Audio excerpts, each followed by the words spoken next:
everybody, Shadow back, and today we're going to talk about Dark and Darker, and we're going to go through a bit of a tutorial. The game doesn't really have one, so we're going to kind of make one here today. Some of the stuff that I have learned, yeah, we'll pass on to you, I suppose. So, first thing we're going to do is create a brand new character. You will notice there are multiple classes to pick from. If you're on a free account, you only get one. If you're on a paid account, you can have one character for every class that there is in the game. We are going to go with the Cleric, as that is what I recommend that new players start with. The Cleric is generally pretty easy to play, especially for solo, and is beneficial for just about every party that you're going to get into. So now we have to name our character, and this is the hard part. There. That sounds like good enough for me. As you can see, it's the same as my other cleric. I just threw an H in there. These names do have to be unique, so, you've got to either spell it funny or throw some numbers on it or something along those lines. But once you have your character made and selected, enter the lobby. All right. So once you're in the lobby, you're going to see a number of things that you can do. You have tabs all along the top of the screen, and you have a slew of stuff here at the bottom of the screen. We'll get through some of that stuff too. And then you have your map selection stuff here to the left. Now, it's important to note that you can request a knight. So that is an advanced player, an experienced player who can come in, help you learn the game, walk you through the processes, that kind of thing. They'll come in and play with you and, kind of show you the ropes a bit. First things first, let's go through the tabs at the top. So you have play, which is where we're at now. If you wanted to invite friends, you could click one of these little plus buttons and it would take you to the player list. If you have friends that you've already added, you can click the friends tab. They'll show up just like you see here. Or you can invite random players if you so choose, which obviously I do not recommend inviting random strangers in, but you get the idea. So we're going to hit back. So leaderboard, all kinds of cool stuff. We're in season 7 right now, early access for the game. So early access season 7. You can see who's done the best in the various categories. It is exactly like you would imagine a leaderboard to be. Religion is an important thing in this game. The religion that you take will give you specific bonuses, and it cannot be changed. And it's before the season, right? So at the end of the season, you start a new season, you can change it then. But until then, you're just kind of stuck the way you are. So you will see all 4 of the religions are level 20, except for Zoran here, which needs some work. Generally, that happens fairly quickly. Players come in and contribute money, right? These little scrolls, I don't know what those icons are supposed to denote, but you donate money and you further the religion and you are ranking the religion and you can get all kinds of cool stuff. So if I click this little treasure chest here on Blythar, you can see that I have donated up to this point here. And if I complete getting 500 of the scrolls, which means I need 70 more offerings, these little scrolls here, if I donate 70 more of those, I'll get a lockpick all the way up to a custom, a skin for your character.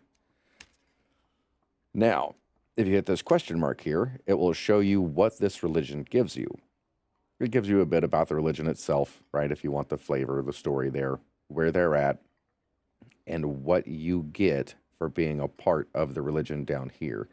With Blythar, I gained 30 luck. Luck is an important stat to me. A lot of people will say that the curve isn't good enough, or they don't see a difference, or it's glitched, or, whatever, pick a thing. But I've noticed it really play a role for me.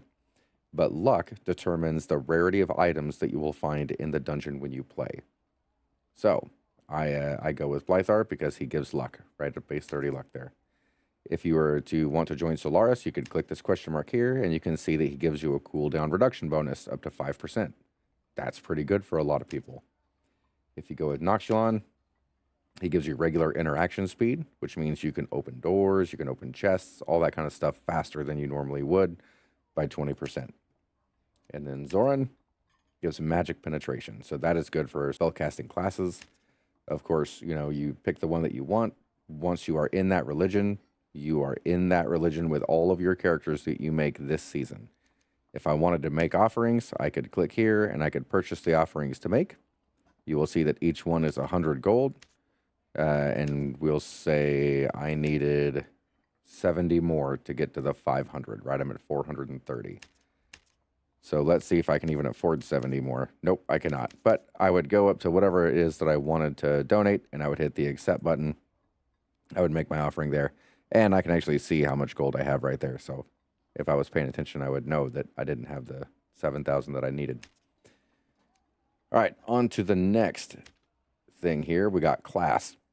So everybody will have training. Everybody will have perk and skill. Only select classes will have the spell tab available here. In training, this one doesn't do a whole lot for you until you hit level 20. You can consider level 20 to be like the quote-unquote max level of the game or the soft cap. Once you hit level 20, you don't get a whole lot more stuff. Every 10 levels, you get reward tokens, and that's cool, but, you know, beyond that, you don't get a whole lot of stuff. Perk and skill, this is where your character is made. Starting from level 1, you can change all of your perks, which are these 4 diamond things here, and your 2 skills, these 2 squares at the bottom. So, if you can drag it off and have no perk, which of course, you know, I don't know who in their right mind would want that, but you can. There's all kinds of good ones to pick from. So, Advanced Healer gains 5 magical healing. If I wanted that, I would just drag it on. Blunt Weapon Mastery, if I want that one, I would just drag it on, right? And there's all kinds of them that are really, really cool. So definitely take a look. I usually take the undead damage bonus one to start with because there's a lot of undead creatures in this game, especially in the maps that I'll be farming in the beginning until I level up. You will see here my next skill, or my next perk, excuse me, unlocks at level 5. My next perk after that unlocks at level 10, and then at level 15, I will have access to all 4 perk slots. If I try to drag something in there now, it won't allow me to do that. For my 2 skills, I have Holy Purification that I'm starting with, and I have Spell Memory 1. Both of those are super, super cool, so I actually don't change those. Divine Protection is nice. Judgment is okay enough. It does damage your friendlies, so you have to be careful with that one, or at least it used to. Smite will hit enemies around you, and Spell Memory 2 allows you to memorize more spells. The Holy Purification is nicknamed Pika. You'll hear people screaming, Pika, Pika, cast Pika, hurry, because it, you know, damages a ton of enemies that are nearby. So it's probably one of the strongest things that the cleric can do, in addition to healing himself and others. So, you click on Spell, you can see the spells that you have access to. Now, it's important to note that it gives you a bunch in the beginning. Right, it gives you 5 default ones that you can keep or you can change. You have other spells you can select here to the right, and each one has a tier, and those tiers denote how much that spell costs. So you can see down here, I have a cost limit, and I have a spell memory priority. Those 2 things are important. So let me rip this stuff off of here real quick. Okay, my spell memory was on skill 2, so it's on the right. See, spell memory 1 is in my second skill slot. So it's over here on the right. If it was on the left, my spells would be over here. You can go through all of these things, read them all, decide which ones you like and don't like, right? But I'm going to show you some of the ones that I like. So Protection is good, but it is not going to be one of the spells that I put on my spell wheel first, and I'll show you why here momentarily. Lesser Heal is one of your heal spells that will heal yourself or someone else, okay? Now, you can heal enemies with this, last I knew, so be careful. But you take the spell that you want and you drag it up top, and you're going to see a couple things happen, all right? First, down here, you saw that same spell icon appear right here in the slot that said first. So if I remove this, you can see that says first. And if I put this back here, it covers that slot, and the cost limit of 3 has now been added out of my 18. So I'm going to look at some other spells now too. Holy Strike is a good one. Bless is a good one. Divine Strike is a good one. I mean, there's all kinds of really good spells that are here. Oh, we're going to do Holy Light, mainly because I like the fact that it will heal my friends or damage undead, but it is tier 5, so it's going to be a bit more expensive. So I'm going to pass it up here, put it in. You'll notice it covered the second slot, and then I am now 8 out of 18, okay? Sanctuary is a good one as well. That one does a lot of good healing. So we are going to throw We're going to throw Resurrection on next, actually. So Resurrection is tier 8, and that will resurrect an ally who is dead. When you go to resurrect an ally normally, you have to take their chest armor off and pull out their soul heart. It's like a blue heart-looking thing that takes up their chest slot once you remove the chest slot armor. You put it in your hand, you take them to a resurrection altar, and you can resurrect them from there. However, Resurrection allows you to resurrect that person so long as their soul heart has not been removed yet. If you remove their soul heart, Resurrection will not work. So I'm going to put Resurrection up here on this side just because I like it over there. You will notice that put a big chunk up here. So now I'm 16 out of 18. I only have 2 points left. And now we're going to get into some other really fun stuff. So I have 2 points. I can put Bless up here. I can put Protection up here. And it won't overcome my spell cost limit here that I have. So I'm going to go ahead and put Protection up here on the bottom just because I like it there.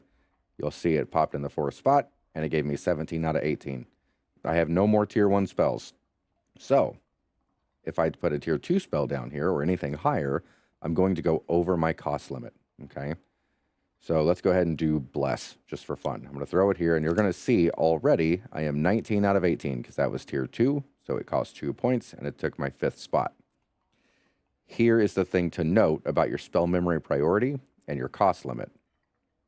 When you drag spells onto your wheel, the order that you drag them on will dictate the order that they appear in your spell memory priority. Knowledge, this ability here on the left, is your capacity to cast spells, your memory capacity for spells, right? So the higher your knowledge is, the more spells you can memorize. So if I find items in the dungeon that are like, a shirt that gives me +3 knowledge, or shoes that give me +5 knowledge, or, whatever, pick a thing that gives you more knowledge. By equipping those, you stand a chance of being able to cast more spells. So even though I go in unable to cast this spell because it's grayed out, right? It's on the end of the list.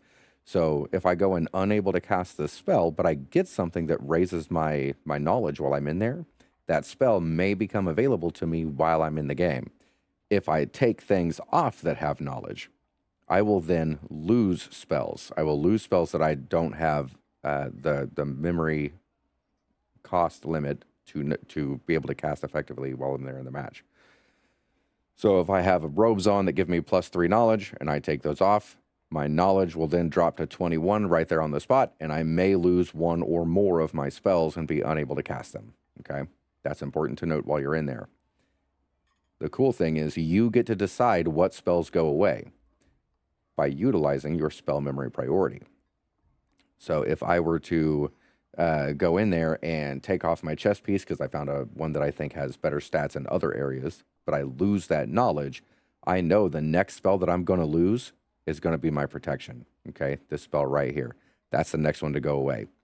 If I lose another one beyond that, I'm going to lose my Resurrection spell, but I keep my 2 healing spells. So when you drag your spells onto this wheel, you drag them in the priority order that you have personally, so you know which ones you're going to keep and which ones you're going to lose as your knowledge fluctuates in the dungeon, okay? Now we're going to move on to Stash. You won't see a whole lot in here. You'll typically have 1 stash tab, okay? Just this little fun chest-looking thing here. If you click this plus button, you can purchase more stash space, all right? So you could just hit OK, and it'll give you another tab. You get other stash tabs for things like being legendary status or purchasing the seasonal pack or whatever. There's all kinds of things you can get stash space from, right? And you can see, of course, you're wearing gear already. We'll get into that here in just a second. When you go to the merchants, you will notice the first time you load this screen, a lot of these merchants have this symbol above their head. That is a quest symbol. So if I click this person, this deal maker, and I click quest, I can see he has a quest for me to accept, and I can choose to accept it here. And I can do that for each person who has a quest, which again, there's going to be a lot. A lot of these people will have quests for you, okay? Or if you go back to the play tab, in the bottom right, you can see quest log, and it has that quest symbol above it. That tells you there's quests that you can accept. So you click quest log, and then you can click accept all, and you only have to do it 1 time. And then you can go through your different quests as you're playing, turn things in, right? Call it a day. So with the merchants, there are a lot of them to look at, and I encourage that you do that. Go through, see what kind of stuff they sell, see what kind of stuff they have available. The most important ones we're going to cover today. The alchemist sells potions and bandages and that kind of thing, right? Or excuse me, potions. So healing potions. The bandages come from the surgeon. So you can find all the different types of bandages here. The weaponsmith, of course, sells weapons. The armor smith sells armor. Makes sense. When you start getting into some of the weirder ones, you will realize that they sell maybe different armor, like the leathersmith, or different weapons, like the woodsman. It's going to sell stuff that's more ranger focused, right? The most important merchant for you to know here at the beginning of your Dark and Darker career is going to be the Squire. So when you click on the Squire, you will see now I have my inventory on the right. He has my inventory here below him as well. And then on the left, there will be probably less stuff than this for your character when you first run in. And that is simply because as you level up characters, you get more stuff in here. As you play, the Squire gets more stuff that's available to you. Okay. So all the Squire stuff is free. Everything the Squire has over here costs nothing. So this is like a free kit in Arc Raiders, right? All of this stuff is just, it's low level, so it's not going to be super effective. But it's a whole lot better than nothing, and it doesn't cost you anything. That's important. Now say, hey, I don't want a mace and a buckler. That's not my playstyle, whatever, right? I'm going to right-click them when I do those slots empty, and then say I want a Morning Star. I'm going to left-click it, and then I want a round shield. I'm going to left-click that, and they fill in here, okay? Notice they're still not filled in up here yet. I can hit Set Base Gear, and it will replace my stuff that I have in my inventory, typically. There are extenuating circumstances to that, so it won't always work. If you ever hit that button and something doesn't replace like you want it to, just take the thing that is not being replaced, drop it down here. That likely means that slot is full of something that the Squire will not just take from you. You can sell it, you can destroy it, whatever it is, right? So drag it down here and then hit that Set Base Gear button again, and that will auto-populate with the item that you wanted, okay? So I prefer round shields of all the shields because they have cover decent area. They're fast enough, right? They do the things that I like them to do. Heater shields are going to be better for armor, but they're going to be slower to raise. So you better be ready if you have one of those. Know when you want to block. The buckler is going to be the fastest to raise, but it is the smallest area that is covered. The thing in this game with blocking, you have to know where you're blocking, right? To block the weapon itself, turning your screen, what have you, right, to get your shield in the way of that weapon. Because if they hit the shield, but they also hit your skin, you are going to take damage. It might be less, but you're still going to take damage. So you will hear that thud from your shield being hit, and you will still see the damage indicator happen, and you'll see your health go down. Okay, when you're looking through items for your character, make sure you're paying attention to the stats that you want, particularly knowledge if you're a cleric. So if I hover over my frock here, you can see knowledge 2. In the top, there's 5 white listed stats: armor rating 42, magic resistance 25, move speed -4, agility 1, knowledge 2. This shirt gives me 2 knowledge. So as long as I have it on, I have 2 more knowledge points than I otherwise would. So if I take this off while I'm in a dungeon, I will lose 2 knowledge points, and I will likely lose my ability to cast 1 or more of my spells. Okay? So pay attention to that while you're in there. If you want to cast spells, you must have a catalyst of some kind to cast spells with. For the cleric, most commonly, that is the spell book. That is what they start with. Okay? This is important for you to be able to heal yourself or do any number of things with, right? You need that. You need to have that. You do have a potion of protection that is available to you from the beginning. I generally don't carry one because I don't care that much about it myself. I don't really use them a whole lot. I do want to make sure that I always have a torch, because when they say this game is dark and darker, they are not kidding. I want to make sure I always have bandages and always have potions. And always have a campfire. The second you're able to get a campfire in here, get one. Campfires are how you get your spells back as you use them throughout the game. Okay? So take time, get your Squire set up the way that you want it. see if there's any helmets that you can wear. Lots of them have really cool stuff. So like this helmet has 2 knowledge. I'm going to equip that immediately because that is knowledge, right? Some of these will have knowledge as well on them right here. So say I want to be more tanky. I did not lose my 2 knowledge from the frock because the Crusader armor has 2 knowledge as well. The rawhide gloves have 2 knowledge. You'll see this has 2 strength. So maybe I can give that 2 knowledge up because I got it from my helmet now, and I can wear different gloves if there's a stat that I like there. But set and equip your base gear however it is that you want it. And then we're going to go back. Over here to trade. This will not be available to you unless you're a member of the Traders Guild. You can't be a member of the Traders Guild until you reach a certain level. I think it's level 15. So you become a trader, and it will tell you, nope, level 20, excuse me. You have to pay 25 gold to get in. That is ridiculously low. You won't have an issue getting 25 gold. That I assure you. Okay. So once you hit level 20 and you have your 25 gold, you're going to come in here and you're going to hit become a trader. It'll tell me no because I don't have the minimum level with this character. And this is per character. So if you create a new character and you're playing with them, you will not be able to be a trader with that character until that character is level 20. We have the Gathering Hall. The Gathering Hall, of course, you'll want to go to a language that you understand, right? Because they have people in there that are speaking in that language likely. And it's just like it's a lobby where you can go and you can talk to people and team up with people, whatever. And you have to be level 5 to go in there. And I'm assuming, I don't know, but I'm assuming that is to keep scammers out because there are enough of those people anyway going in there and trying to sell gold from websites or whatever. Customize. If you have any cool stuff, this is where you'll see it. So you can see I have a lobby screen. I have a second lobby screen. The Captain's Wrecked Cabin. I clicked it and I previewed it, but it's not equipped. No, it's not equipped because this green check mark isn't on it. If I want it equipped, I have to click equip here. Okay. As you go down, you can see there's other races that you can play as. All of the races have some kind of stat increase, decrease, whatever it is, right? So pay attention. Once you start getting various races to play as, just pay attention so you know what it is that you're getting.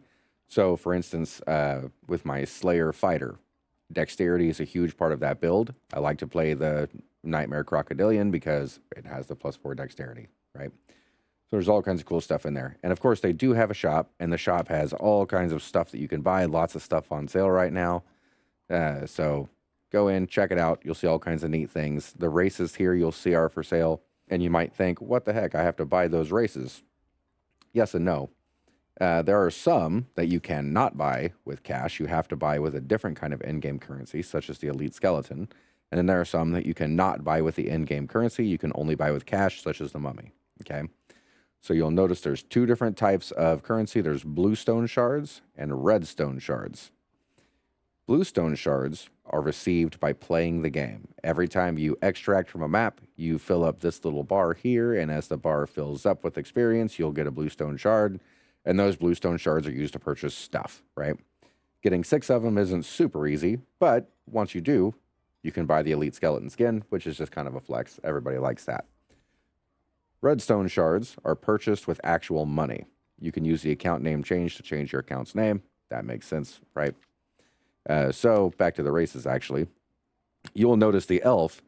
Yes, I can pay for it with cash. I can pay for it with 2 redstone shards, or I can play. If I have a free account and I don't want to spend money, I can just play until I get 2 bluestone shards, and I can purchase them that way, which normally it'd be 4, but 2 right now because 50% off. So all kinds of fun stuff there. All right, it's choosing a map. Here in the bottom left, you'll see the start button. I can click on that, and it will take me right into the map that is selected. You likely will not have a map selected right away because you've never played if it's a new account, right? So you're going to click this dungeon map button here. Once you do, you'll see various maps that you can select and various modes that you can select for those maps, okay? You have normals, you have difficulty, and then you have the amount of players that you want to play with, okay? So, the things to note. Adventure mode, there is no PvP. You cannot murder other players, and they cannot murder you. You'll see them, everybody can high-five and move on about your day. Adventure mode is trios only, There is no friendly fire. Everybody's happy. This is a great way to get in, explore, understand the dungeon, try to figure out what the game is about. Your normal mode, there is friendly fire, there is PvP. It's all kinds of fun, though. You cannot take anything past orange, past legendary.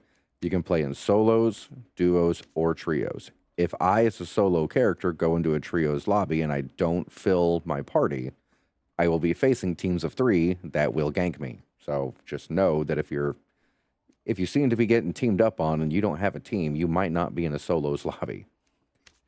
All right, Adventure High Roller.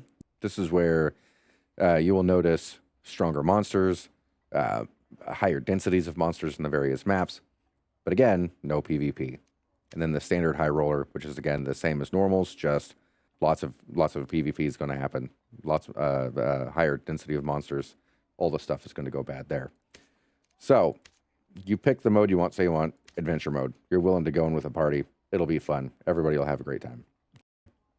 Also, be careful, because if you pick duos or trios and you're solo, there will be more monsters in that map because they are expecting you to have teammates. So you won't get the same amount of monsters you would get if you were a solo player. So just know that. Of all the various maps, you have the Forgotten Castle.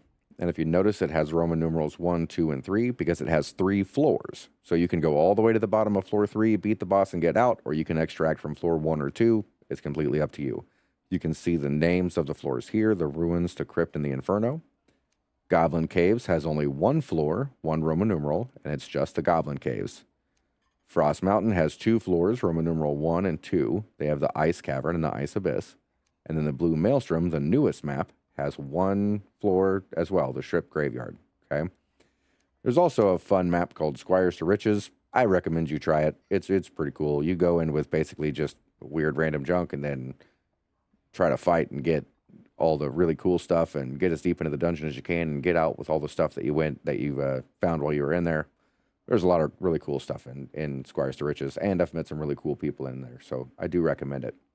The arena opens in a day. That is simply PvP. It's only available to legendary status players, but it's just teams of people wailing on each other. So it's not my style, right? I'm not a super big PvP guy, but it's there. It's, for people who want to see it. So that being said, this will conclude my tutorial for today. I'll have some more coming up on how to navigate maps, how to navigate combat, all kinds of fun stuff we'll talk about. But thank you for watching. Don't forget to like my video, subscribe to my channel, come hang out with me on Twitch. My username is Shadow, SCHADDO, and I hope to see you around.